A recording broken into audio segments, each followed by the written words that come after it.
ਪਾਂਦਾ ਪੜਿਆ ਆਖੀਐ, ਵਿਦਿਆ ਵਿਚਰੈ ਸਹਿਜ ਸੁਭਾਇ।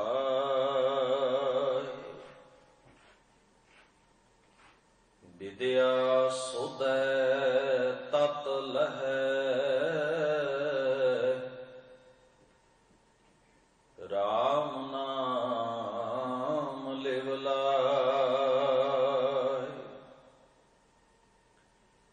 ਮਨ ਮੁਖ ਵਿਦਿਆ ਬਿਕਰਦਾ,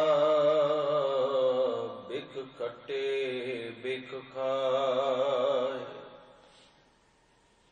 ਮੂਰਖ ਸ਼ਬਦ ਨਾ ਚੀਨਈ, ਸੂਝ ਬੂਝ ਨਹਿ ਕਾਇ।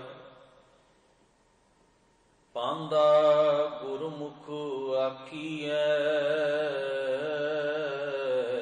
ਚਾਟੜਿਆ ਮਤ ਦੇ। ਨਾਮ ਸੰਭਾਲੋ ਨਾਮ ਸੰਗਰੋ, ਲਾਹਾ ਜਗ ਮਹਿਲੇ।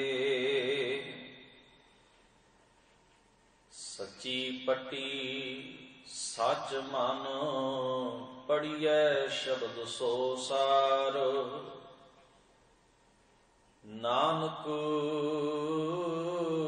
ਸੋ ਪੜਿਆ ਸੋ ਪੰਡਿਤ ਬੀਨਾ, ਜਿਸ ਰਾਮ ਨਾਮ ਗਲ ਹਾਰ। ਸੱਚੀ ਪੱਟੀ ਸੱਚ ਮਨ, ਪੜੀਐ ਸ਼ਬਦ ਸੋ ਸਾਰ। ਨਾਨਕ ਸੋ ਪੜਿਆ ਸੋ ਪੰਡਿਤ ਬੀਨਾ, ਜਿਸ ਰਾਮ ਨਾਮ ਗਲ ਹਾਰ। ਵਾਹਿਗੁਰੂ ਜੀ ਕਾ ਖਾਲਸਾ, ਵਾਹਿਗੁਰੂ ਜੀ ਕੀ ਫਤਿਹ। ਪਰਮ ਸਨਮਾਨਯੋਗ ਦੀਨ ਦੁਨੀ ਦੇ ਮਾਲਕ ਧੰਨ ਧੰਨ ਸ੍ਰੀ ਗੁਰੂ ਗ੍ਰੰਥ ਸਾਹਿਬ ਮਹਾਰਾਜ ਜੀ ਦੇ ਸਜੇ ਹੋਏ ਪਾਵਨ ਦਰਬਾਰ ਦੀਆਂ ਹਾਜ਼ਰੀਆਂ ਭਰਦਿਆਂ ਗੁਰੂ ਸਵਾਰਿਆਂ ਪਾਸੋਂ ਆਪ ਸਰਬੱਤ ਸੰਗਤ ਨੇ ਬੜੇ ਪਿਆਰ ਸਤਿਕਾਰ ਸਹਿਤ ਮਹਾਰਾਜ ਦੀ ਅੰਮ੍ਰਿਤਮਈ ਪਾਵਨ ਬਾਣੀ ਦਾ ਕੀਰਤਨ ਸ਼ਰਵਣ ਕੀਤਾ ਹੈ। ਗੁਰੂ ਦਰਬਾਰ ਦੀਆਂ ਹਾਜ਼ਰੀਆਂ ਭਰਦਿਆਂ ਰੋਜ਼ਾਨਾ ਹੀ ਆਪ ਸਰਬੱਤ ਸੰਗਤ ਸਤਿਗੁਰੂ ਗੁਰੂ ਨਾਨਕ ਮਹਾਰਾਜ ਜੀ ਦੀ ਉਚਾਰਨ ਕੀਤੀ ਹੋਈ ਪਾਵਨ ਬਾਣੀ ਓੰਕਾਰ ਰਾਗ ਰਾਮਕਲੀ ਦੇ ਵਿੱਚੋਂ ਜਿਸ ਬਾਣੀ ਦਾ ਆਰੰਭ ਗੁਰੂ ਗ੍ਰੰਥ ਸਾਹਿਬ ਮਹਾਰਾਜ ਦੇ ਪਾਵਨ ਅੰਕ 929 ਉੱਪਰੋਂ ਹੁੰਦਾ ਹੈ ਤੇ ਜਿਸ ਦੀ ਸਮਾਪਤੀ 938 ਨੰਬਰ ਅੰਕ ਉੱਪਰ ਜਾ ਕੇ ਹੁੰਦੀ ਹੈ। ਇਸ ਬਾਣੀ ਦੀਆਂ ਕੁੱਲ 54 ਪੌੜੀਆਂ ਨੇ, 54 ਬੰਦ ਨੇ। ਸਤਿਗੁਰੂ ਧੰਨ ਗੁਰੂ ਨਾਨਕ ਮਹਾਰਾਜ ਸੱਚੇ ਪਾਤਸ਼ਾਹ ਜੀ ਦੀ ਉਚਾਰਨ ਕੀਤੀ ਹੋਈ ਇਸ ਬਾਣੀ ਦਾ ਮੂਲ ਥੀਮ, ਮੂਲ ਆਧਾਰ ਹੈ। ਇਸ ਬਾਬਤ ਜੋ ਵਿਦਵਾਨਾਂ ਨੇ ਉਥਾਨਕਾ ਅੰਕਿਤ ਕੀਤੀ ਲਿਖੀ ਕਨਸੈਪਟ ਇਸ ਬਾਣੀ ਦਾ ਬਿਆਨ ਕੀਤਾ ਹੈ, ਉਹ ਹੈ ਇੱਕ ਅਕਾਲ ਪੁਰਖ ਵਾਹਿਗੁਰੂ ਦੀ ਹੋਂਦ, ਉਸ ਅਕਾਲ ਪੁਰਖ ਵਾਹਿਗੁਰੂ ਦੇ ਗੁਣ, ਉਹਦਾ ਹੁਕਮ, ਉਹਦੀ ਰਜ਼ਾ ਤੇ ਮਨੁੱਖ ਦੇ ਜੀਵਨ ਦਾ ਉਹਦੇ ਹੁਕਮ ਦੇ ਨਾਲੋਂ ਦੂਰੀ ਬਣਾ ਕੇ ਤੁਰਨਾ ਤੇ ਦੁਖੀ ਹੋਣਾ, ਵਿਕਾਰਾਂ ਵਿੱਚ ਉਲਝ ਜਾਣਾ। ਗੁਰੂ ਦੇ ਸ਼ਬਦ ਦੇ ਰਾਹੀਂ ਮਨੁੱਖ ਦੇ ਅੰਦਰ ਦੀਆਂ ਇਹ ਉਲਝਣਾਂ ਨੂੰ ਖਤਮ ਕਰਨ ਦੀ ਜੁਗਤ ਜਦੋਂ ਮਨੁੱਖ ਆਪਣੇ ਹਿਰਦੇ ਦੇ ਅੰਦਰ ਅਕਾਲ ਪੁਰਖ ਦੇ ਗੁਣਾਂ ਨੂੰ ਵਸਾ ਲੈਂਦਾ ਹੈ, ਉਹਨਾਂ ਸਾਰੀਆਂ ਉਲਝਣਾਂ ਤੋਂ ਮੁਕਤ ਹੋ ਜਾਂਦਾ ਹੈ। ਐਸਾ ਕੁਝ ਭਾਵ ਇਸ ਸਾਰੀ ਦੀ ਸਾਰੀ ਬਾਣੀ ਦਾ ਹੈ। ਸਤਿਗੁਰੂ ਧੰਨ ਗੁਰੂ ਨਾਨਕ ਮਹਾਰਾਜ ਸੱਚੇ ਪਾਤਸ਼ਾਹ ਜਿਨ੍ਹਾਂ ਦੀ ਉਚਾਰਨ ਕੀਤੀ ਹੋਈ ਇਸ ਮਹਾਨ ਬਾਣੀ ਦੀਆਂ ਆਪਾਂ ਅਖੀਰਲੀਆਂ ਅੰਤਮ ਪੰਕਤੀਆਂ ਨੂੰ ਵਿਚਾਰ ਰਹੇ ਹਾਂ। ਸਤਿਗੁਰੂ ਮਹਾਰਾਜ ਆਖਦੇ ਨੇ, ਪਾਂਧਾ ਪੜ੍ਹਿਆ ਆਖੀਐ, ਵਿਦਿਆ ਵਿਚਰੈ ਸਹਿਜ ਸੁਭਾਏ। ਪਾਂਧਾ ਕਹਿੰਦੇ ਹਨ ਉਸਤਾਦ ਨੂੰ। ਪੁਰਾਣੇ ਸਮਿਆਂ ਦੇ ਅੰਦਰ ਧਾਰਮਿਕ ਵਿਅਕਤੀ ਹੀ ਵਿਦਿਆ ਪੜ੍ਹਾਇਆ ਕਰਦੇ ਸਨ, ਔਰ ਉਹ ਪੰਡਿਤ ਜੀ ਪਾਂਧਾ, ਪੰਡਿਤ ਸ਼ਬਦ ਦੇ ਅਰਥ ਕਈ ਨੇ। ਪੰਡਿਤ ਦਾ ਅਰਥ ਵਿਦਵਾਨ ਵੀ ਹੈ। ਪੰਡਿਤ ਦਾ ਅਰਥ ਹੈ ਧਰਮ ਗ੍ਰੰਥਾਂ ਦੇ ਗੋਝ ਭਾਵ ਦਾ ਗਿਆਤਾ। ਪਰ ਸਮਾਂ ਪਾ ਕੇ ਜਦੋਂ ਧਰਮ ਗ੍ਰੰਥਾਂ ਨੂੰ ਪੜ੍ਹਨ ਤੇ ਪੜ੍ਹਾਉਣ ਦੀ ਜ਼ਿੰਮੇਵਾਰੀ ਨਿਭਾਉਣ ਵਾਲਾ ਬੰਦਾ ਲੋਭ ਲਾਲਚ ਤੇ ਸਵਾਰਥ ਦੇ ਖਲਜਗਣ ਵਿੱਚ ਫਸ ਕੇ ਲੋਕਾਂ ਕੋਲੋਂ ਕਰਮਕਾਂਡ ਕਰਵਾਉਂਦਾ ਹੈ, ਕਰਮਕਾਂਡ ਕਰਦਾ ਹੈ, ਰਸਮਾਂ ਰੀਤਾਂ ਇਹ ਸਭ ਨਿਭਾਉਣ ਵਾਲਾ ਇੱਕ ਧਾਰਮਿਕ ਆਚਾਰੀਆ ਬਣ ਗਿਆ। ਤੇ ਇੰਨੀ ਕੁ ਕਰਮ ਕਾਂਡਾਂ ਦਾ ਮਾਇਆ ਜਾਲ ਪੈਦਾ ਹੋ ਗਿਆ ਕਿ ਉਹਨਾਂ ਕਰਮ ਕਾਂਡਾਂ ਨੂੰ ਕਰਨ ਕਰਵਾਉਣ ਉੱਤੇ ਹੀ ਆਪਣਾ ਸਾਰਾ ਜੀਵਨ ਖਰਚ ਕਰ ਦਿੱਤਾ ਗਿਆ। ਤਾਂ ਪੰਡਿਤ ਦਾ ਅਰਥ ਕਰਮ ਕਾਂਡੀ ਵੀ ਹੋਣ ਲੱਗ ਪਿਆ।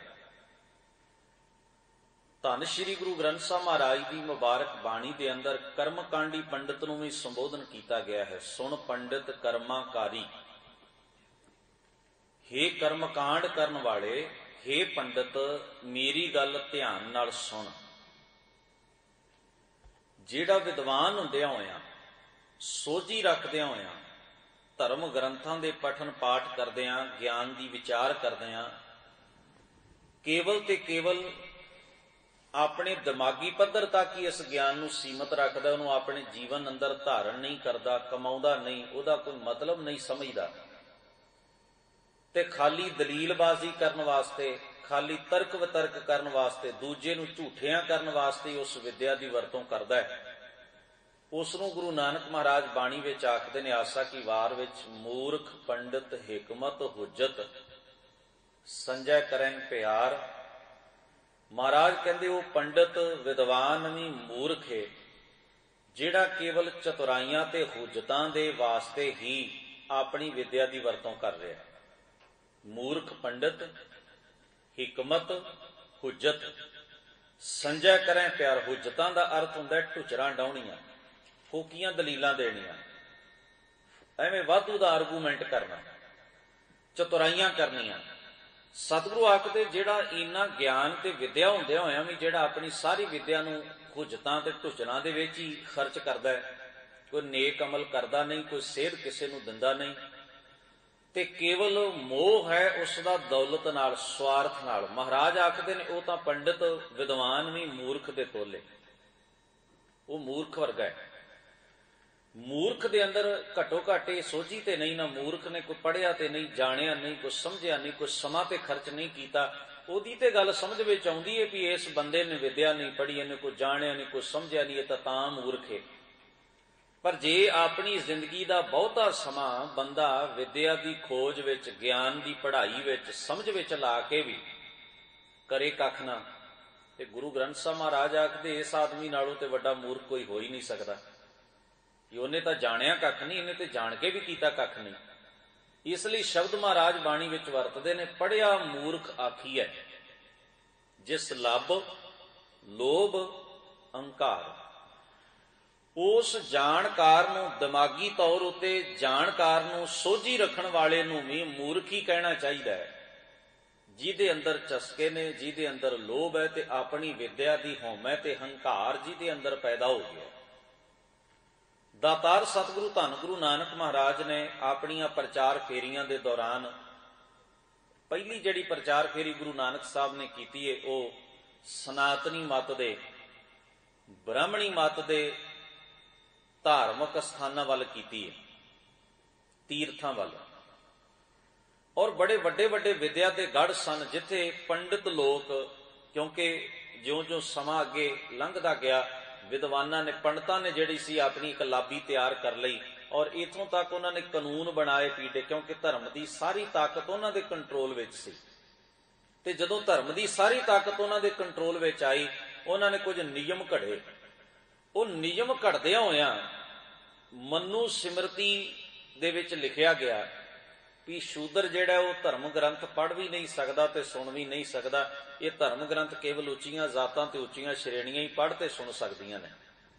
ਸੰਸਕ੍ਰਿਤ ਭਾਸ਼ਾ ਨੂੰ ਕਿਉਂਕਿ ਦੇਵ ਭਾਸ਼ਾ ਕਿਹਾ ਜਾਂਦਾ ਸੀ, ਦੇਵ ਦਾ ਅਰਥ ਹੁੰਦਾ ਦੇਵਤੇ। ਦੇਵਤੇ ਜਿਹੜੀ ਭਾਸ਼ਾ 'ਚ ਆਪਸ ਵਿੱਚ ਗੱਲਬਾਤ ਕਰਦੇ ਨੇ, ਬ੍ਰਾਹਮਣ ਪੁਜਾਰੀ ਦਾ ਖਿਆਲ ਸੀ ਵੀ ਉਹ ਭਾਸ਼ਾ ਸੰਸਕ੍ਰਿਤ ਹੈ ਤੇ ਸੰਸਕ੍ਰਿਤ ਪੜ੍ਹਨ ਦਾ ਅਧਿਕਾਰ ਕੇਵਲ ਬ੍ਰਾਹਮਣ, ਕਸ਼ੱਤਰੀ ਨੂੰ, ਵੈਸ਼ਨੂ ਹੈ, ਸ਼ੂਦਰ ਨਹੀਂ ਪੜ੍ਹ ਸਕਦਾ।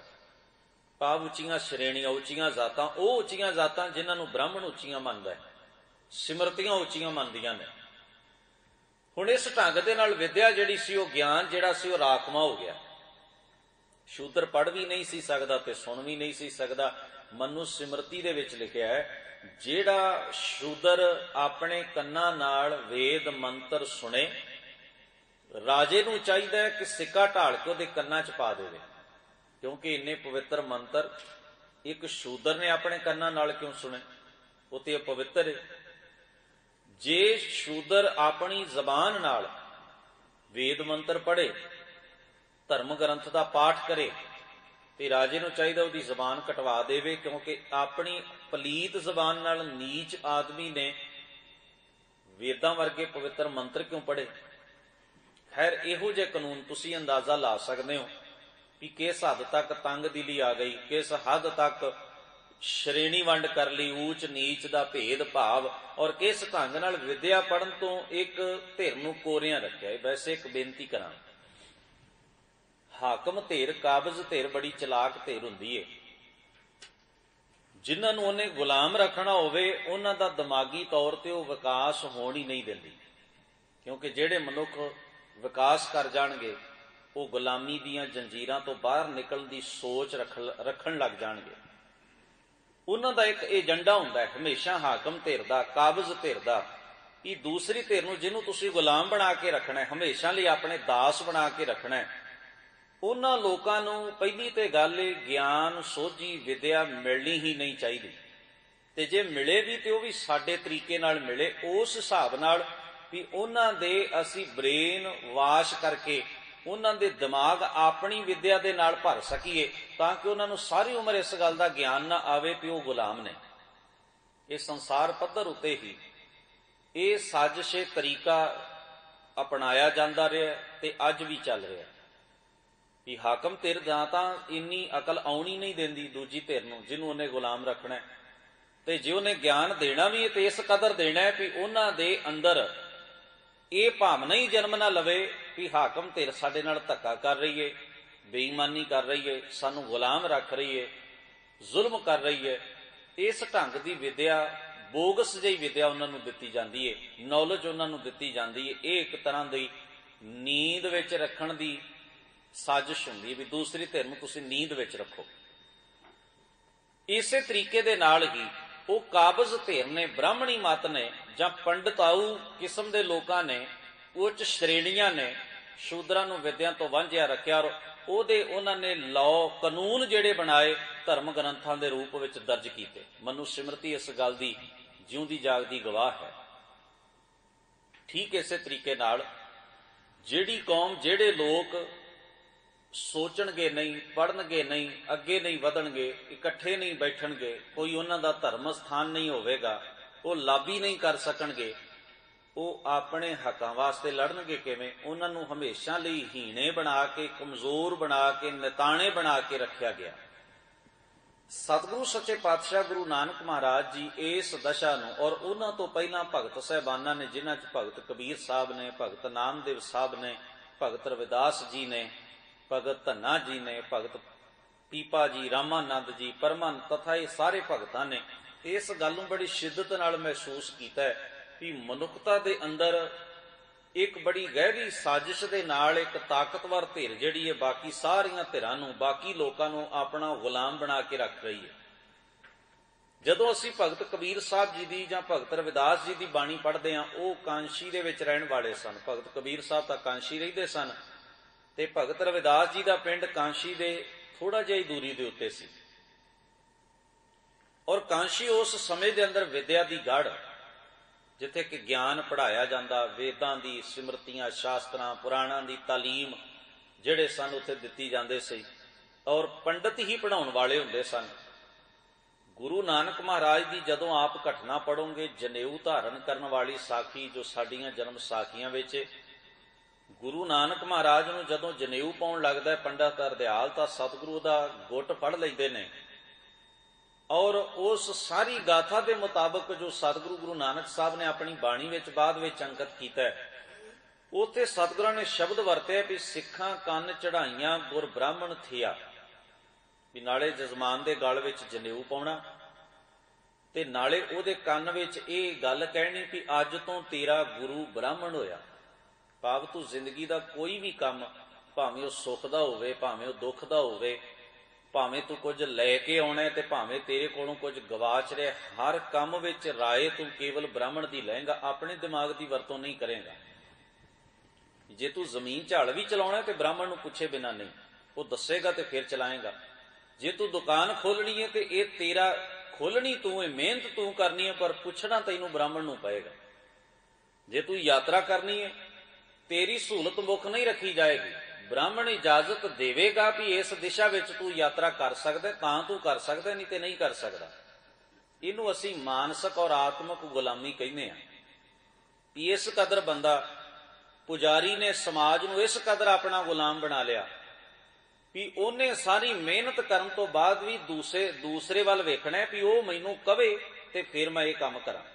इहदा मतलब है बंदा किन्ना भी दाना ते अकलमंद होवे, दूजे ते डिपेंड रहना चाहिए, दूजे ते निर्भर रहना चाहिए, उहदा अपना दिमाग किन्ना भी तेज होवे, बुद्धि किन्नी भी तेज होवे, पर जिन्ना चिर पुजारी उन्होंने इजाजत नहीं दिंदा वो कोई काम नहीं कर सकता। इस चीज़ नूं गुरु नानक महाराज की बाणी गुलामी कहती है। इस चीज़ नूं गुरु ग्रंथ साहब महाराज की बाणी मनुख दा मनुख उत्ते हो रहा जुल्म कहती है। इसे खड़ोत नूं तोड़न वास्ते सतगुरु गुरु नानक महाराज ने जनेऊ धारण नहीं किया और आख्या मैं जदों तुहानूं गुरु ही नहीं मनदा तां फिर ये जनेऊ धारण करन दा अर्थ की है। मेरा गुरु ते अकाल पुरख वाहिगुरू आप है, मैं उस अकाल पुरख की सिख तो सलाह शब्द नूं अपनी जिंदगी का आधार मन के चलदा। शब्द गुरु सुरत धुन चेला का सिद्धांत सतगुरु गुरु नानक महाराज ने साडे सन्मुख रखिया। उस शब्द की सोझी आपसी विचार के राही साडी समझ विच आउंदी है। सतगुरु गुरु नानक महाराज ने किसी भी पंज भूतक शरीर नूं गुरु मनण तो इनकार कर दिता। जदों असी कबीर साहब जी की बाणी पढ़ते हैं, गुरु नानक महाराज सच्चे पातशाह जी तो पहला उन्होंने ये आवाज बुलंद की, उन्होंने बाणी विच लिखे कबीर बामन गुरु है जगत का, भगतन का गुर नाहे, अर्ज उर्ज कै पच मुआ चारों बेदों माहे। इहदा भाव इह सी मैं किसी पुजारी की गुलामी नहीं कर सकता, ना ही मैं किसी पुजारी नूं अपनी जिंदगी के हक वेच सकदा, ना ही उन्होंने मैं अपने उत्ते राज करने की आग्ञा देंगा। सतगुरु गुरु ग्रंथ साहब महाराज की मैं कई बार सोचदा, गुरबाणी ने मनुख नूं मनुख की गुलामी तो मुक्त करन दा राह पैदा किया। असी सिखां ने नवे किस्म के पंडित जिहड़े सन, ब्राह्मण जिहड़े सन अपने च पैदा कर लए। अज भी तो उन्होंने पुछदे आ ना, अज भी इत्थे पहुंच के भी असी ज्योतिषियां की पकड़ तो बाहर नहीं आ सके। इत्थे भी असी नव ब्राह्मणवाद का इंतजाम अपनी कौम अंदर कर लिया, डेरियां दे रूप विच ग्रंथियां नूं श्राद्ध खवा के, भाइयां कोलों पत्रियां खुला के, उन्हां कोलों इजाजतां लै लै के असी एक नवे किस्म का ब्राह्मणवाद अपने अंदर पैदा कर लिया। साडे च भी ते बंदा बंदे नूं मत्थे टेक रहा है ना। हुण तुसीं अंदाजा लाओ, रिस्पैक्ट का कि इहो ही तरीका रह गया कि बंदा बंदे नूं मत्था टेके। रिस्पैक्ट का अर्थ ये नहीं हुंदा, सत्कार का मतलब ये बिल्कुल नहीं हुंदा। ते जे इहो ही सत्कार है तो कोई पुजारी किसी आम बंदे नूं मत्था क्यों नहीं टेकदा? सोचण वाली गल है भी पुजारी किसी दूजे नूं मत्था क्यों नहीं टेकदा? जे सत्कार है तो कि पुजारी नूं सत्कार नहीं करना चाहिए दूसरे का, किसी भाई नूं किसी डेरेदार नूं दूसरे का सत्कार नहीं करना चाहिए। इहदा मतलब है भी केवल ते केवल उस नूं रब दा खास एजेंट मन के उहदे गोडियां हथ लाया जा रहा, उहदे पैरीं हथ लाया जा रहा है। इस दा भाव यही कढ़िया जा सकता है भी मनुख नूं मनुख दी गुलामी करन दी जिहड़ी सदियां पुरानी आदत है वो अज छुट्टी नहीं, ज्यों दी त्यों साडे अंदर भरी पई है। ਇਸ ਲਈ ਗੁਰੂ ਦੇਵ ਨੇ ਸਾਨੂੰ ਇੱਕ ਬੜਾ ਸੁਚੱਜਾ ਮਾਰਗ ਦਿੱਤਾ ਹੈ ਵੀ ਆਗੈ ਆਵਤ ਸਿੰਘ ਜੋ ਪਾਵੈ, ਵਾਹਿਗੁਰੂ ਕੀ ਫਤਿਹ ਬੁਲਾਵੈ। ਅਸੀਂ ਤੇ ਫਤਿਹ ਸਾਂਝੀ ਕਰਨੀ ਹੈ। ਇਹ ਸਭ ਤੋਂ ਵੱਡੀ ਰਿਸਪੈਕਟ ਹੈ ਵੀ ਜਦੋਂ ਅਸੀਂ ਦੂਸਰੇ ਨਾਲ ਚੰਗੇ ਢੰਗ ਨਾਲ ਬੋਲਦੇ ਹਾਂ, ਦੂਸਰੇ ਦੀ ਦੁੱਖ ਵਿੱਚ ਹੈਲਪ ਮਦਦ ਕਰਦੇ ਹਾਂ, ਦੂਸਰੇ ਦੇ ਨਾਲ ਕਿਸੇ ਕਿਸਮ ਦਾ ਭੇਦਭਾਵ ਨਹੀਂ ਕਰਦੇ, ਉਹਨੂੰ ਆਪਣੇ ਜਿਹਾ ਸਮਝਦੇ ਹਾਂ, ਉਹਦੇ ਨਾਲ ਖੁਸ਼ੀ ਤੇ ਦੁੱਖ ਵੀ ਸਾਡਾ ਸਾਂਝਾ ਹੁੰਦਾ ਹੈ, ਉਸ ਵਿਅਕਤੀ ਦੇ ਕੋਲ ਅਸੀਂ ਬੈਠਣ ਤੋਂ ਝਿਜਕਦੇ ਨਹੀਂ। ਇਹੋ ਹੀ ਅਸਲ ਰਿਸਪੈਕਟ ਹੈ, ਇਹੋ ਹੀ ਅਸਲ ਸਤਿਕਾਰ ਹੈ, ਬਰਾਬਰਤਾ ਮਿਲ ਜਾਣੀ। ਪਰ ਦੁੱਖ ਹੁੰਦਾ ਹੈ ਜਦੋਂ ਸਾਡੇ ਅੰਦਰ ਵੀ ਉਹੀ ਚੀਜ਼ ਟਿਕ ਗਈ, ਜਿਹੜੀ ਚੀਜ਼ ਚੋਂ, ਜਿਹੜੀ ਉਲਝਣ ਵਿੱਚੋਂ ਸਤਿਗੁਰੂ ਦੀ ਬਾਣੀ ਸਾਨੂੰ ਬਾਹਰ ਕੱਢ ਕੇ ਲਿਆਉਣਾ ਚਾਹੁੰਦੀ ਹੈ, ਜਿਸ ਵਾਸਤੇ ਕਬੀਰ ਸਾਹਿਬ ਨੇ ਏਡਾ ਵੱਡਾ ਸੰਘਰਸ਼ ਕੀਤਾ ਹੈ, ਭਗਤ ਰਵਿਦਾਸ ਜੀ ਨੇ ਸੰਘਰਸ਼ ਕੀਤਾ ਹੈ, ਜਿਸ ਵਾਸਤੇ ਗੁਰੂ ਨਾਨਕ ਮਹਾਰਾਜ ਸੱਚੇ ਪਾਤਸ਼ਾਹ ਜੀ ਨੇ ਦੂਰ ਦਰੇਡੇ ਦੇ ਸਫ਼ਰ ਕਰਕੇ ਮਨੁੱਖਤਾ ਨੂੰ ਜਾਗਰਤ ਕੀਤਾ। ਅੱਜ ਅਸੀਂ ਫੇਰ ਉਸੇ ਗਹਿਰੀ ਨੀਂਦ ਵਿੱਚ ਸੌਂਦੇ ਜਾ ਰਹੇ ਹਾਂ। ਸਤਿਗੁਰੂ ਮਿਹਰ ਕਰੇ ਸਾਨੂੰ ਇੰਨੀ ਕੁ ਸੋਝੀ ਆਏ ਕਿ ਅਸੀਂ ਗੁਰਬਾਣੀ ਦੀ ਰੋਸ਼ਨੀ ਵਿੱਚ ਆਪਣਾ ਜੀਵਨ ਜੀ ਸਕੀਏ, ਤਾਂ ਕਿ ਉਹਨਾਂ ਮਹਾਨ ਪੁਰਖਾਂ ਦੀ ਘਾਲਣਾ ਜਿਹੜੀ ਉਹ ਸਫਲ ਹੋਈ ਸਮਝੀ ਜਾਵੇ ਔਰ ਉਹਨਾਂ ਦੀ ਜ਼ਿੰਦਗੀ ਦੀ ਘਾਲਣਾ ਤੋਂ ਅਸੀਂ ਕੋਈ ਲਾਭ ਲੈ ਸਕੀਏ। ਖੈਰ, ਜੋ ਮੈਂ ਬੇਨਤੀ ਕਰ ਰਿਹਾ ਸਾਂ, ਕਬੀਰ ਸਾਹਿਬ ਕਾਂਸ਼ੀ ਦੇ ਵਿੱਚ ਰਹਿਣ ਵਾਲੇ ਸਨ, ਕੱਪੜਾ ਬੁਣਨ ਦਾ ਉਹਨਾਂ ਦਾ ਕਾਰਜ ਕਿਰਤ ਸੀ। ਭਗਤ ਰਵਿਦਾਸ ਜੀ ਕਾਂਸ਼ੀ ਦੇ ਬਿਲਕੁਲ ਨਾਲ ਦੇ ਪਿੰਡ ਵਿੱਚ ਰਹਿਣ ਵਾਲੇ ਸਨ। ਉਹਨਾਂ ਦੀ ਕਿਰਤ ਸੀ ਮਰੇ ਹੋਏ ਪਸ਼ੂਆਂ ਨੂੰ ਢੋਣਾ, ਉਹਨਾਂ ਦੀ ਖੱਲ ਲਾਉਣੀ, ਉਹਨੂੰ ਸਾਜ ਕੇ ਸਵਾਰ ਕੇ ਸੁਚੱਜੇ ਢੰਗ ਦੇ ਨਾਲ ਉਹਦੇ ਜੋੜੇ ਤੇ ਹੋਰ ਜੋ ਚੀਜ਼ਾਂ ਚਮੜੇ ਦੀਆਂ ਬਣਦੀਆਂ ਉਹ ਬਣਾ ਕੇ ਵੇਚਣਾ। ਇਹ ਉਹਨਾਂ ਦੇ ਪੇਟ ਪਾਲਣ ਦਾ, ਗੁਜ਼ਾਰਾ ਕਰਨ ਦਾ ਇੱਕ ਤਰੀਕਾ, ਇੱਕ ਕਿਰਤ ਸੀ, ਰੁਜ਼ਗਾਰ ਸੀ ਉਹਨਾਂ ਦਾ। ਪਰ ਉਹਨਾਂ ਦੋਹਾਂ ਮਹਾਂਪੁਰਖਾਂ ਨੇ ਐਸੀਆਂ ਮਹਾਨ ਪੈੜਾਂ ਪਾਈਆਂ ਕਾਂਸ਼ੀ ਦੇ ਨੇੜੇ ਰਹਿੰਦਿਆਂ ਹੋਇਆਂ, ਕਿਉਂਕਿ ਉਹ ਵੇਖਦੇ ਸਨ ਧਰਮ ਦੇ ਨਾਂ ਦੇ ਉੱਤੇ ਹੋ ਰਹੀ ਲੁੱਟ ਤੇ ਖਸੁੱਟ, ਮੰਤਰਾਂ ਦੇ ਕਿਵੇਂ ਸੌਦੇ ਹੁੰਦੇ ਨੇ, ਖਿਮਾ ਕਰਨਾ ਜਿਵੇਂ ਅੱਜ ਸਾਡੇ 'ਚ ਪਾਠਾਂ ਦੇ ਹੁੰਦੇ ਨੇ, ਮੰਤਰਾਂ ਦੇ ਸੌਦੇ, ਕਿਸ ਢੰਗ ਨਾਲ ਨਰਕ ਤੋਂ ਬਚਾਉਣ ਲਈ ਸਵਰਗ ਦਾ ਲਾਰਾ ਲਾ ਕੇ ਲੋਕਾਂ ਨੂੰ ਠੱਗਿਆ ਜਾਂਦਾ ਹੈ, ਲੋਕਾਂ ਦੀ ਮੌਤ ਉੱਤੇ ਵੀ ਸੌਦਾ ਕੀਤਾ ਜਾਂਦਾ ਹੈ, ਕਿਸ ਕਦਰ ਲੋਕਾਂ ਦੇ ਅੰਦਰ ਪਾਪਾਂ ਤੋਂ ਮੁਕਤੀ ਦੇ ਭਰਮ ਪਾ ਕੇ ਤੀਰਥ ਇਸ਼ਨਾਨ ਤੇ ਪੂਜਾ ਪਾਠ ਦੇ ਚੱਕਰਾਂ ਵਿੱਚ ਉਲਝਾ ਕੇ ਮਨੁੱਖਤਾ ਦੀ ਆਤਮਿਕ ਔਰ ਮਾਨਸਿਕ ਜੀਵਨ ਨੂੰ ਤਬਾਹ ਕੀਤਾ ਜਾਂਦਾ ਹੈ, ਉਹਨੂੰ ਅਗਿਆਨਤਾ ਦੀ ਜਿਲਣ ਵਿੱਚ ਸੁੱਟ ਕੇ।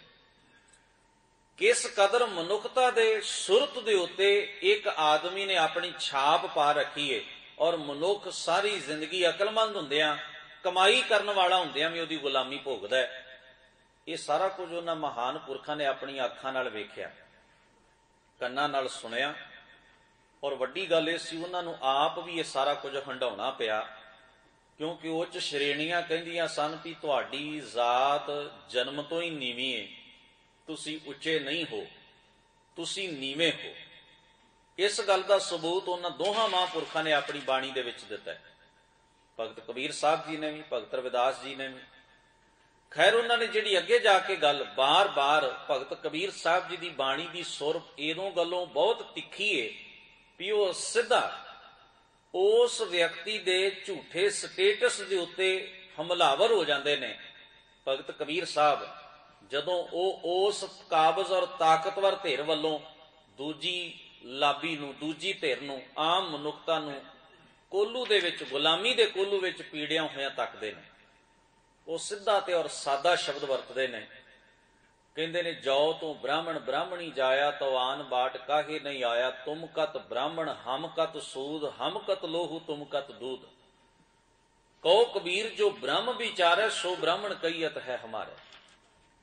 ਜੇ ਤੂੰ ਸੱਚ ਦੇ ਨਾਲ ਜੁੜਿਆ ਤੇ ਤਾਂ ਤੂੰ ਬ੍ਰਾਹਮਣ ਹੈ, ਨਹੀਂ ਤੇ ਜਨਮ ਹੋ ਜਾਣ ਨਾਲ ਤੂੰ ਬ੍ਰਾਹਮਣ ਕਿਵੇਂ ਹੋ ਗਿਆ ਤੇ ਅਸੀਂ ਸ਼ੂਦਰ ਕਿਵੇਂ ਹੋ ਗਏ? ਸਾਡੀਆਂ ਰਗਾਂ ਵਿੱਚ ਖੂਨ ਹੈ ਤੇ ਤੇਰੀਆਂ ਰਗਾਂ ਵਿੱਚ ਕਿਹੜਾ ਦੁੱਧ ਹੈ? ਉਸ ਦੇ ਵਿੱਚ ਖੂਨ ਹੀ ਹੈ ਨਾ।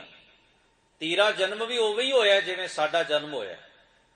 ਇਸ ਵਾਸਤੇ ਤੂੰ ਸਾਡੇ ਜੀਵਨ ਉੱਤੇ ਨੀਚ ਹੋਣ ਦਾ ਲੇਬਲ ਲਾ ਕੇ ਆਪਣੇ ਆਪ ਨੂੰ ਵਡਿਆ ਕਿਵੇਂ ਸਕਦਾ ਹੈ? ਤੂੰ ਆਪਣੇ ਆਪ ਨੂੰ ਵਡਿਆਈ ਗੱਲ ਸਮਝ ਵਿੱਚ ਆਉਂਦੀ ਹੈ, ਪਰ ਸਾਨੂੰ ਛੁਟਿਆਈ ਇਹ ਗੱਲ ਸਾਡੀ ਸਮਝ ਤੋਂ ਬਾਹਰ ਹੈ, ਅਸੀਂ ਹੋਣ ਨਹੀਂ ਦਿਆਂਗੇ। ਹਰ ਮਨੁੱਖ ਨੂੰ ਆਕੇ ਨਾ ਵੀ ਉਹ ਆਪਣੇ ਆਪ ਲਈ ਚੰਗਾ ਸੋਚੇ, ਚੰਗਾ ਉਦਮ ਕਰੇ, ਪਰ ਕਿਸੇ ਨੂੰ ਇਹ ਹੱਕ ਨਹੀਂ ਵੀ ਉਹ ਦੂਸਰੇ ਨੂੰ ਪਛਾੜੇ ਔਰ ਪਛਾਹ ਛੁੱਟਣ ਦੀ ਕੋਸ਼ਿਸ਼ ਕਰੇ। ਆਪ ਅੱਗੇ ਵਧਣ ਦਾ ਅਧਿਕਾਰ ਹੈ ਮਨੁੱਖ ਨੂੰ, ਪਰ ਦੂਜੇ ਨੂੰ ਪਛਾੜਨ ਦਾ ਅਧਿਕਾਰ ਨਹੀਂ, ਕਿਉਂਕਿ ਉਹ ਵੀ ਅੱਗੇ ਵਧਣਾ ਚਾਹੁੰਦਾ ਹੈ। ਉਹਨੂੰ ਵੀ ਮਨੁੱਖ ਆਪਣੇ ਆਪ ਲਈ ਸਤਿਕਾਰ ਲੋੜਦਾ, ਇਹ ਉਹਦਾ ਹੱਕ ਹੈ। ਪਰ ਦੂਜੇ ਦੇ ਸਤਿਕਾਰ ਨੂੰ ਮਿੱਟੀ ਵਿੱਚ ਮਿਲਾ ਦੇਵੇ, ਇਹ ਕਿਸੇ ਮਨੁੱਖ ਨੂੰ ਹੱਕ ਨਹੀਂ ਦਿੱਤਾ ਜਾ ਸਕਦਾ। ਸੰਸਾਰ ਦੀਆਂ तमाम ਤਹਿਰੀਕਾਂ, ਇਤਿਹਾਸ ਦੇ ਪੰਨੇ ਇਸੇ ਹੀ ਸੰਘਰਸ਼ ਦੀ ਗਾਥਾ ਕਹਿੰਦੇ ਨੇ। ਇੱਕ ਧਿਰ ਉਹ ਹੁੰਦੀ ਹੈ ਜਿਹੜੀ ਹੱਕ ਮਧੋਲਦੀ ਏ, ਦੂਜਿਆਂ ਦੇ ਹੱਕ ਖਤਮ ਕਰਦੀ ਏ, ਤੇ ਦੂਜੀ ਧਿਰ ਉਹ ਹੈ ਜਿਹੜੀ ਆਪਣੇ ਹੱਕਾਂ ਵਾਸਤੇ ਲੜਦੀ ਹੈ।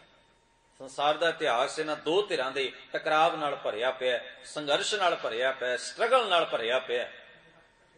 ਹੁਣ ਸਤਿਗੁਰੂ ਸੱਚੇ ਪਾਤਸ਼ਾਹ ਗੁਰੂ ਨਾਨਕ ਮਹਾਰਾਜ ਨੇ ਜਦੋਂ ਆਪਣੀ ਪਹਿਲੀ ਪ੍ਰਚਾਰ ਫੇਰੀ ਕੀਤੀ, ਉਹ ਇਹਨਾਂ तमाम ਤੀਰਥਾਂ ਤੇ ਗਏ। ਉਹਨਾਂ ਵੱਡੇ ਵੱਡੇ ਵਿਦਿਆਲਿਆਂ ਦੇ ਵਿੱਚ ਆਪ ਸਤਿਗੁਰੂ ਮਹਾਰਾਜ ਗਏ, ਜਿੱਥੇ ਉਸ ਸਮੇਂ ਸਨਾਤਨੀ ਮਤ ਦੇ ਗ੍ਰੰਥ ਪੜ੍ਹਾਏ ਜਾਂਦੇ ਸਨ ਔਰ ਪੜ੍ਹਾਉਣ ਵਾਲੇ ਬੜੇ ਵਿਦਵਾਨ ਪੰਡਤ ਹੁੰਦੇ ਸਨ। ਉਹਨਾਂ ਪੰਡਤਾਂ ਦੇ ਨਾਲ ਗੁਰੂ ਨਾਨਕ ਮਹਾਰਾਜ ਦੀ ਇੱਕ ਨਹੀਂ ਅਨੇਕਾਂ ਜਗ੍ਹਾ ਪਰ ਵਾਰਤਾਲਾਪ ਹੁੰਦੀ ਹੈ, ਧਰਮ ਦੇ ਵਿਸ਼ੇ ਤੇ, ਰੱਬ ਦੇ ਵਿਸ਼ੇ ਤੇ, ਮਨੁੱਖੀ ਬਰਾਬਰੀ ਦੇ ਵਿਸ਼ੇ ਤੇ, ਕਰਮ ਕਾਂਡਾਂ ਦੇ ਵਿਸ਼ੇ ਤੇ, ਧਰਮ ਨੂੰ ਕਿਵੇਂ ਜੀਵਨ ਵਿੱਚ ਜੀਵਿਆ ਜਾਵੇ, ਇਸ ਵਿਸ਼ੇ ਤੇ। ਗੁਰੂ ਨਾਨਕ ਮਹਾਰਾਜ ਸੱਚੇ ਪਾਤਸ਼ਾਹ ਨੇ ਪਹਿਲੀ ਪ੍ਰਚਾਰ ਫੇਰੀ ਜੋ ਕੀਤੀ, ਉਸ ਵਿੱਚ ਅਨੇਕਾਂ ਅਣਗਿਣਤ ਹੀ ਐਸੇ ਲੋਕਾਂ ਦੇ ਨਾਲ ਗੁਰੂ ਨਾਨਕ ਮਹਾਰਾਜ ਦਾ ਵਾਰਤਾਲਾਪ ਹੋਇਆ। ਉਹਦੇ ਵਿੱਚੋਂ ਜੋ ਨਿਚੋੜ ਨਿਕਲਿਆ, ਸਤਿਗੁਰਾਂ ਨੇ ਉਹ ਨਿਚੋੜ ਉਹ ਤਜਰਬੇ ਦੇ ਰੂਪ ਵਿੱਚ ਆਪਣੀ ਮੁਬਾਰਕ ਬਾਣੀ ਵਿੱਚ ਅੰਕਿਤ ਕੀਤਾ, ਜਿਵੇਂ ਕਬੀਰ ਸਾਹਿਬ ਨੇ ਕੀਤਾ, ਜਿਵੇਂ ਭਗਤ ਰਵਿਦਾਸ ਜੀ ਨੇ ਕੀਤਾ। ਗੁਰੂ ਨਾਨਕ ਮਹਾਰਾਜ ਨੇ ਉਹਨਾਂ ਦੀ ਬਾਣੀ ਆਪ ਇਕੱਤਰ ਕੀਤੀ ਔਰ ਆਪ ਵੀ ਆਪਣੀ ਬਾਣੀ ਨੂੰ ਸਤਿਗੁਰੂ ਜੀ ਅੰਕਿਤ ਕਰਦੇ ਗਏ। ਇਹ ਮਹਾਨ ਖਜ਼ਾਨਾ ਸਾਡੀ ਝੋਲੀ ਵਿੱਚ ਪਾ ਕੇ ਸਤਿਗੁਰਾਂ ਨੇ ਬੜੀ ਵੱਡੀ ਅਦੁੱਤੀ ਬਖਸ਼ਿਸ਼ ਸਾਡੇ ਜੀਵਨ ਉੱਪਰ ਕੀਤੀ ਹੈ। ਦਾਤਾਰ ਇਹਨਾਂ ਮੁਬਾਰਕ ਪੰਕਤੀਆਂ ਵਿੱਚ ਬਖਸ਼ਿਸ਼ ਕਰਦਿਆਂ ਕਹਿੰਦੇ ਨੇ, ਪਾਂਧਾ ਪੜ੍ਹਿਆ ਆਖੀਐ। ਪਾਂਧਾ ਦਾ ਅਰਥ ਹੈ ਉਸਤਾਦ। ਉਸਤਾਦ ਪੜ੍ਹਾਇਆ ਕਰਦੇ ਸਨ, ਪੱਟੀਆਂ ਲਿਖ ਕੇ ਦਿੰਦੇ, ਸਿੰਨੰਘਾਇਆ ਪੜ੍ਹਾਉਂਦੇ, ਫਿਰ ਹੌਲੀ ਹੌਲੀ ਵਰਣਮਾਲਾ ਪੜ੍ਹਾ ਕੇ ਸੰਸਕ੍ਰਿਤ ਪੜ੍ਹਾਉਣੀ। ਸੰਸਕ੍ਰਿਤ ਦੀ ਵਰਣਮਾਲਾ ਸਾਰੀ ਸਿਖਾਉਣ ਤੋਂ ਬਾਅਦ ਉਹਨਾਂ ਨੇ ਫਿਰ ਵੇਦਾਂ ਦੇ ਮੰਤਰ ਰਟਾਉਣੇ। ਵੇਦਾਂ ਦੀ ਸਿੱਖਿਆ ਦੇਣ ਤੋਂ ਬਾਅਦ ਉਹਨਾਂ ਨੇ ਪੁਰਾਣ ਸਿਮਰਤੀਆਂ ਸ਼ਾਸਤਰ ਜਿੰਨਾ ਸਮਾਂ ਸਿਖਿਆਰਥੀ ਲਾਉਂਦੇ ਹੋ ਉਹਨਾਂ ਦੇ ਕੋਲੋਂ ਪੜ੍ਹਾਏ ਜਾਂਦੇ। ਯੱਗ ਹਵਨ ਕਰਮ ਕਾਂਡਾਂ ਦਾ ਸਾਰਾ ਫਲਸਫਾ ਉਹਨਾਂ ਨੂੰ ਦੱਸਿਆ ਜਾਂਦਾ। ਗੁਰੂ ਗ੍ਰੰਥ ਸਾਹਿਬ ਮਹਾਰਾਜ ਸੱਚੇ ਪਾਤਸ਼ਾਹ ਜੀ ਦੀ ਮੁਬਾਰਕ ਬਾਣੀ ਵਿੱਚ ਐਸੇ ਅਣਗਿਣਤ ਬਚਨ ਨੇ। ਸਤਿਗੁਰੂ ਧੰਨ ਗੁਰੂ ਅਰਜਨ ਸਾਹਿਬ ਮਹਾਰਾਜ ਕਹਿੰਦੇ, ਕਹੰਤ ਬੇਦਾ ਗੁਣੰਤ ਗੁਣੀਆਂ ਸੁਨੰਤ ਬਾਲਾ ਬਹੁ ਵਿਧ ਪ੍ਰਕਾਰਾ ਦ੍ਰਿੜੰਤ ਸੁਬਿਦਿਆ ਹਰ ਹਰ ਕਿਰਪਾਲਾ ਨਾਨਕ ਨਾਮ ਦਾਨ ਦੈਨ ਹਾਰ ਜਾਚੰਤ। ਉਹ ਅਕਾਲ ਪੁਰਖ ਵਾਹਿਗੁਰੂ ਦੇ ਕੋਲੋਂ ਨਾਮ ਮੰਗੀਏ। ਇੱਕ ਪਾਂਧੇ ਕੋਲ ਜਾ ਕੇ ਲੋਕ, ਉਸਤਾਦ ਕੋਲ ਜਾ ਕੇ ਲੋਕ ਵੇਦਾਂ ਦੇ ਮੰਤਰ ਪੜ੍ਹਦੇ ਹਨ, ਕਰਮ ਕਾਂਡਾਂ ਦੀ ਸਿੱਖਿਆ, ਮਿਥਿਹਾਸ ਦਾ ਗਿਆਨ ਪ੍ਰਾਪਤ ਕਰਦੇ ਹਨ। ਗੁਰੂ ਨਾਨਕ ਮਹਾਰਾਜ ਸਹੀ ਪਾਂਧੇ ਦੀ ਤਸਵੀਰ ਖਿੱਚਦੇ ਨੇ, ਧਰਮ ਵਿਦਿਆ ਪ੍ਰਚਾਰਨ ਵਾਲੇ ਦੀ। ਪਾਂਧਾ ਦਾ ਅਰਥ ਹੈ ਉਸਤਾਦ। ਪਾਂਧਾ ਪੜ੍ਹਿਆ ਆਖੀ ਹੈ। ਪੜ੍ਹਿਆ ਦਾ ਅਰਥ ਹੈ ਉਹ ਹੀ ਜਾਣਕਾਰ ਪਾਂਧਾ ਸਮਝਿਆ ਜਾਣਾ ਚਾਹੀਦਾ। ਜਿਵੇਂ ਗੁਰੂ ਨਾਨਕ ਮਹਾਰਾਜ ਮਟਨ ਗਏ, ਮਟਨ ਵੀ ਉਸ ਸਮੇਂ ਮਾਰਤੰਡ ਦਾ ਬਹੁਤ ਵੱਡਾ ਮੰਦਿਰ ਸੀ। ਇਹਦੇ ਨੇੜੇ ਹੀ ਇੱਕ ਨਗਰ ਪੈਂਦਾ ਬੀਜ ਵਿਹਾੜਾ, ਉੱਥੋਂ ਦਾ ਇੱਕ ਬੜਾ ਵਿਦਵਾਨ ਬ੍ਰਾਹਮਣ ਸੀ ਬ੍ਰਹਮਦਾਸ, ਬੜਾ ਹੀ ਨਿਪੁੰਨ ਵਿਦਿਆ ਵਿੱਚ। ਆਲੇ ਦੁਆਲੇ ਚ ਉਹਦਾ ਬੜਾ ਸਤਿਕਾਰ ਸੀ, ਉਹਦੇ ਗਿਆਨ ਕਰਕੇ, ਉਹਦੀ ਵਿਦਿਆ ਕਰਕੇ। ਜਨਮ ਸਾਖੀ ਵਿੱਚ ਲਿਖਿਆ, ਗੁਰੂ ਨਾਨਕ ਮਹਾਰਾਜ ਸੱਚੇ ਪਾਤਸ਼ਾਹ ਜਦੋਂ ਕਸ਼ਮੀਰ ਵੱਲੋਂ ਪ੍ਰਚਾਰ ਫੇਰੀ ਕਰਕੇ ਉੱਥੇ ਆਏ, ਉਹਨੇ ਵੇਖਿਆ ਵੀ ਕੁਝ ਚਮੜੇ ਦਾ ਸਤਿਗੁਰੂ ਦੇ ਕੋਲ ਕੁਝ ਵਸਤਰ ਨੇ ਜਿਹੜੇ ਉਹਨਾਂ ਨੇ, ਕਿਉਂਕਿ ਬਰਫੀਲੇ ਇਲਾਕੇ ਚੋਂ ਆਏ ਸਨ, ਉਧਰ ਆਪਣੇ ਸਰੀਰ ਨੂੰ ਉਹ ਜੀ ਠੰਡ ਤੋਂ ਬਚਾਉਣ ਵਾਸਤੇ ਸਤਿਗੁਰਾਂ ਨੇ ਕੁਝ ਖਾਸ ਕਿਸਮ ਦੇ ਵਸਤਰ ਧਾਰਨ ਕਰ ਰੱਖੇ ਸਨ। ਉਹਨੇ ਸਵਾਲ ਕੀਤਾ, ਜੀ ਤੁਸੀਂ ਸ਼ਾਸਤਰਾਂ ਨੂੰ ਮੰਨਦੇ ਹੋ?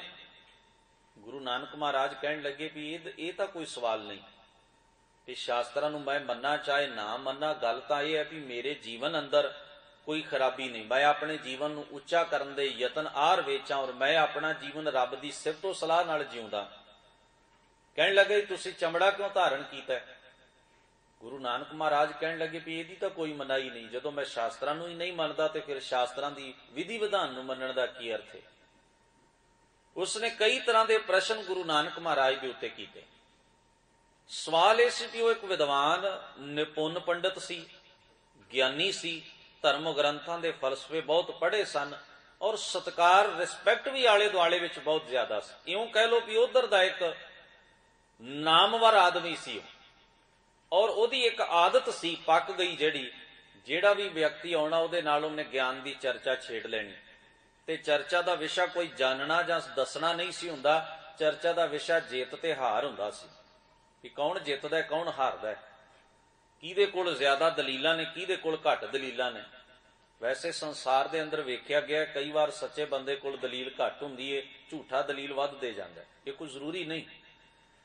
ਕਈ ਵਾਰ ਮਨੁੱਖ ਸਹੀ ਹੁੰਦਿਆਂ ਹੋਇਆਂ ਵੀ ਬਹੁਤਾ ਜ਼ਿਆਦਾ ਗੱਲਕਾਰ ਨਹੀਂ ਹੁੰਦਾ, ਉਹਦੇ ਕੋਲ ਚਤੁਰਾਈ ਨਹੀਂ ਹੁੰਦੀ, ਉਹ ਤਾਂ ਵਿਚਾਰਾ ਸਹਿਜ ਸੁਭਾਅ ਸੱਚ ਨੂੰ ਜਿਉਣ ਵਾਲਾ ਹੁੰਦਾ ਹੈ। ਪਰ ਝੂਠਾ ਆਦਮੀ ਜਿਹੜਾ ਹਰ ਵੇਲੇ ਆਪਣੇ ਦਿਮਾਗ ਨੂੰ ਸਾਜ਼ਿਸ਼ਾਂ ਤੇ ਬੁਣਤਰਾਂ ਬਣਾਉਣ ਵਿੱਚ ਲਾਉਂਦਾ ਰਹਿੰਦਾ ਹੈ, ਕਈ ਵਾਰ ਉਹ ਗੱਲ ਕਰ ਜ਼ਿਆਦਾ ਹੁੰਦਾ ਹੈ, ਸੱਚੇ ਆਦਮੀ ਨਾਲ ਉਹ ਗੱਲ ਬੜੀ ਵਧਾ ਚੜਾ ਕੇ ਕਰ ਜਾਂਦਾ।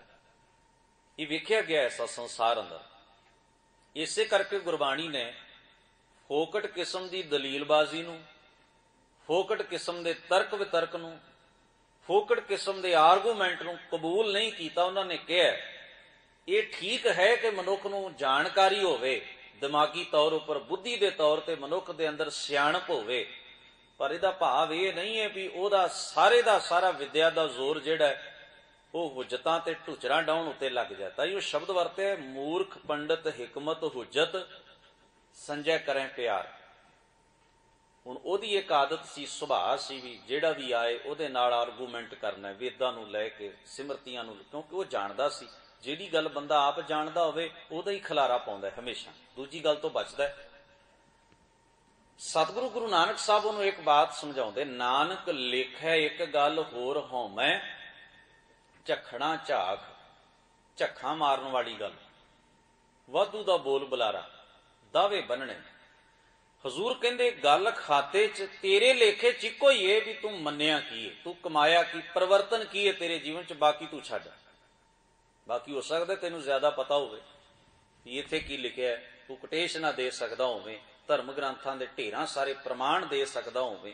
ਗੁਰੂ ਨਾਨਕ ਮਹਾਰਾਜ ਨੇ ਬਾਣੀ ਵਿੱਚ ਕਿਹਾ ਵੀ ਕਾਜ਼ੀ ਆਪਣੇ ਹੱਕ, ਕਾਜ਼ੀ ਕਿਉਂਕਿ ਉਸ ਸਮੇਂ ਦੇ ਅੰਦਰ ਨਾ ਜੱਜ ਦੀ ਨੌਕਰੀ ਦੇ ਉੱਤੇ ਹੁੰਦਾ ਸੀ, ਕਾਜ਼ੀ ਹੀ ਫੈਸਲੇ ਕਰਦਾ ਸੀ। ਕੋਈ ਵੀ ਕੇਸ ਆਉਣਾ ਫੈਸਲਾ ਕਾਜ਼ੀ ਨੇ ਕਰਨਾ, ਕਿਉਂਕਿ ਰਾਜ ਭਾਵੇਂ ਪਠਾਣਾ ਦਾ ਰਿਹਾ ਹੋਵੇ ਭਾਵੇਂ ਮੁਗਲਾਂ ਦਾ, ਹੈ ਤਾਂ ਇਸਲਾਮੀ ਰਾਜ ਸੀ ਤੇ ਫੈਸਲੇ ਕਰਨ ਦੀ ਸਾਰੀ ਤਾਕਤ ਕਾਜ਼ੀਆਂ ਦੇ ਹੱਥ ਵਿੱਚ ਸੀ। ਕਾਜ਼ੀ ਦਾ ਅਰਥ ਹੁੰਦਾ ਜਿਹੜਾ ਕਜ਼ੀਏ ਨਿਬੇੜਦਾ, ਝਗੜੇ ਦੂਰ ਕਰਦਾ, ਜਿਹੜਾ ਹਰ ਤਰ੍ਹਾਂ ਦੀਆਂ ਰਸਮਾਂ ਰੀਤਾਂ ਨਿਭਾਉਂਦਾ ਹੈ।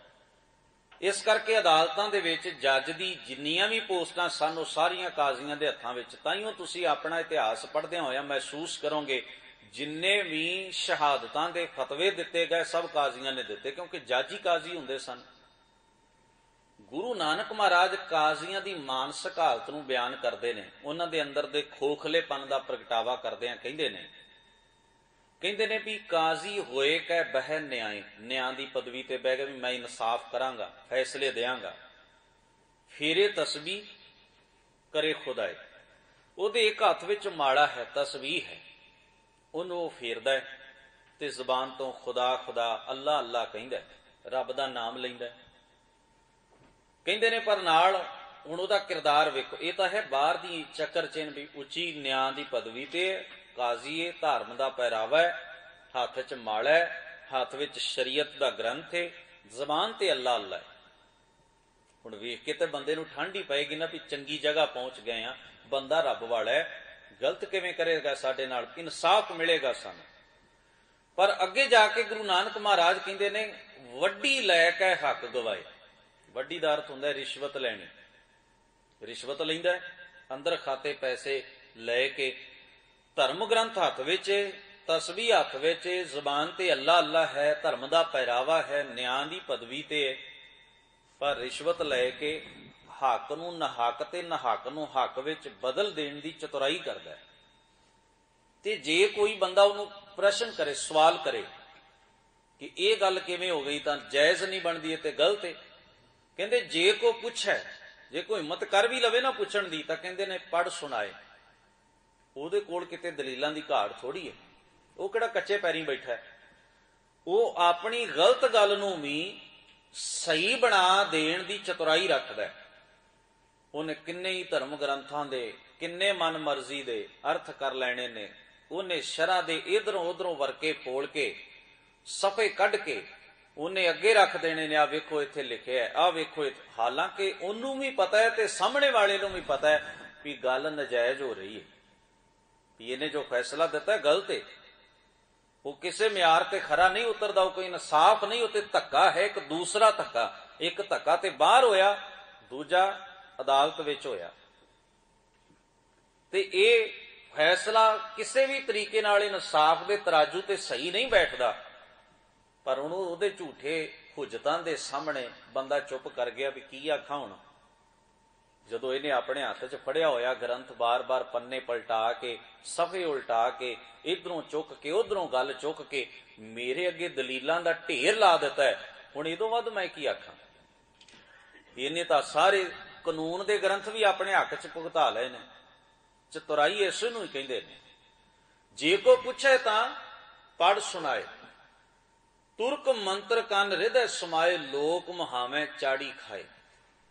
गरीब नवाज सतगुरु धन गुरु ग्रंथ साहब महाराज आखदे ने, उही ज्ञान खरा ज्ञान है जिहड़ा साडे जीवन विच साडे मन नूं साडे कर्मां नूं परिवर्तन कर दिंदा है। दूजा ज्ञान दिमागी पद्धर ते हो सकदा है, जानकारी होनी। एक बेनती होर करां, गुरबाणी ज्ञान उहनूं मनदी है जिहड़ा साडे कर्म विच परिवर्त हो जांदा है। जिहड़ा दिमागी पद्धर तक रहिंदा भी मैनूं आ भी पता है, फलानी जगह ते आ लिखिआ है,